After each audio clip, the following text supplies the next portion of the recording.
बिस्मिल्लाहिर्रहमानिर्रहीम अस्सलाम वालेकुम viewers, welcome back to my channel English with mister Syed. और आज का जो हमारा टॉपिक है वो है कि पास्ट परफेक्ट कंटिन्यूअस टेंस के इंट्रोगेटिव सेंटेंसेस कैसे बनाए जाएं। बहुत ही इजी टॉपिक है। सबसे पहले हम ये देख लेते हैं कि पास्ट परफेक्ट कंटिन्यूअस टेंस की उर्दू अलामत क्या होती है।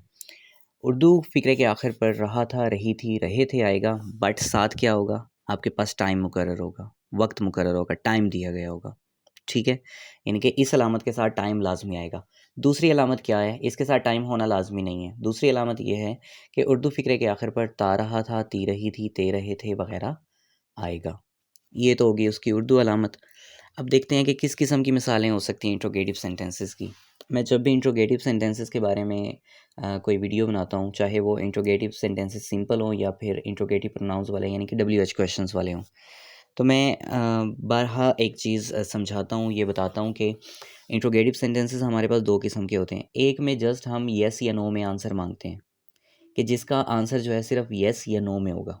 और एक जो है क्वेश्चन ऐसा होता है जिसमें हम लोग डिटेल्ड आंसर मांगते हैं, यानी कि how, when, where, why, whose, whom, इस किस्म के सेंटेंसेस होते हैं जिसमें हम डिटेल में आंसर देते हैं। अब जो आज का हमारा टॉपिक है वो इंट्रोगेटिव सेंटेंसेस है, सिंपल वाले, यानी कि जिसमें हमने जस्ट यस या नो में कंसेप्ट देना होगा, यस या नो में आंसर देना होगा।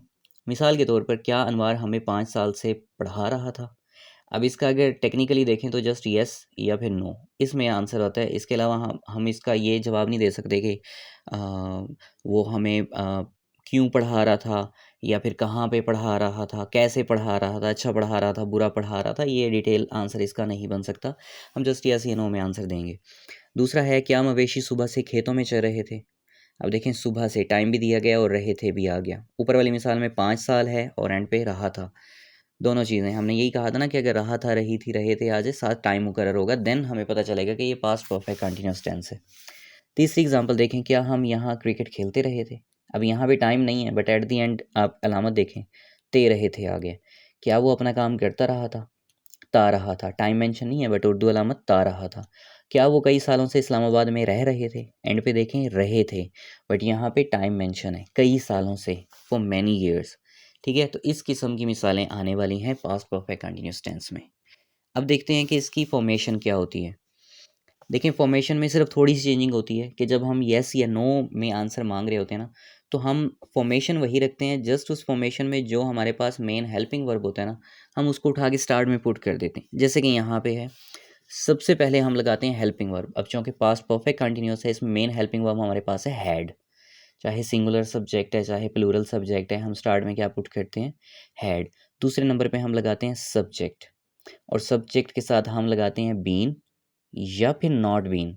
यानी कि अगर सिंपल इंट्रोगेटिव है तो हम सबसे पहले हेल्पिंग वर्ब लगाएंगे, फिर सब्जेक्ट और फिर बीन लगाएंगे। बट अगर इंट्रोगेटिव भी है और नेगेटिव भी है, तब हम क्या करते हैं, हम लोग स्टार्ट में तो हेल्पिंग वर्ब लगाते हैं, हैड, सब्जेक्ट भी लगाते हैं, बट सब्जेक्ट के साथ हम नॉट बीन लगाते हैं। उसके बाद नंबर थर्ड पे हम लगाते हैं वर्ब, और वर्ब की फर्स्ट फॉर्म के साथ आईएनजी लगाते हैं, यानी कि प्रेजेंट पार्टिसिपल फॉर्म। कंटिन्यूअस के जितने भी टेंसेस होते हैं उन सब में प्रेजेंट पार्टिसिपल फॉर्म लगाई जाती है, यानी कि वर्ब के साथ आईएनजी लगाया जाता है। नंबर फोर्थ पे हम लगाते हैं ऑब्जेक्ट, फिर हम लगाते हैं सिंस या for according to the time, since या for according to the time, और एट द एंड हम टाइम ऐड कर देते हैं। नेक्स्ट हम ये देखेंगे कि इसकी कुछ मिसालें हैं जिसको हमने उर्दू टू इंग्लिश कन्वर्ट किया है। जैसे कि यहाँ पे है, क्या अनवार हमें 5 साल से पढ़ा रहा था, एट दी एंड है रहा था और टाइम है 5 साल। अब हम अकॉर्डिंग टू फॉर्मेशन करते हैं। अब देखें, स्टार्ट में हमने हैड लगाना था, हमने लगा दिया। उसके बाद हमने सब्जेक्ट लगाना था जो कि इस सेंटेंस में अनवार है, अनवार ही पढ़ा रहा है ना, तो हैड अनवार। उसके बाद हमने बीन लगाया, क्योंकि ये नेगेटिव नहीं है तो सिंपल इंट्रोगेटिव है। हैड अनवार बीन, उसके बाद प्रेजेंट पार्टिसिपल फॉर्म जो कि है teaching, had Anwar been teaching us, object, us जो है इसमें ऑब्जेक्ट, फॉर 5 years। टाइम के मुताबिक हमने सिंस या फॉर लगाया। Had Anwar been teaching us for 5 years। उसके बाद है, क्या मवेशी सुबह से खेतों में चल रहे थे, had the cattle been grazing in the fields since morning. अब मॉर्निंग के साथ सिंस लगता है। क्या हम यहाँ क्रिकेट खेलते रहे थे, had we been playing the cricket here, hair.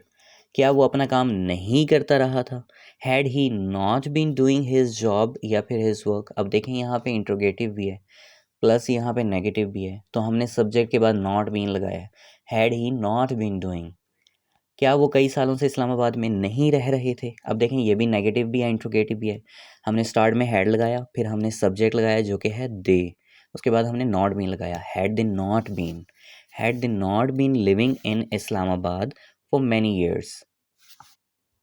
तो ये था हमारा आज का टॉपिक। उम्मीद करता हूँ आपको अंडरस्टैंड हो गया होगा। अगर किसी भी किस्म की कोई कन्फ्यूजन हो तो आप मुझसे लाजमी पूछ सकते हैं। आपसे जल्द मुलाकात होगी नेक्स्ट वीडियो में। तब तक के लिए अपना बहुत सारा ख्याल रखिएगा।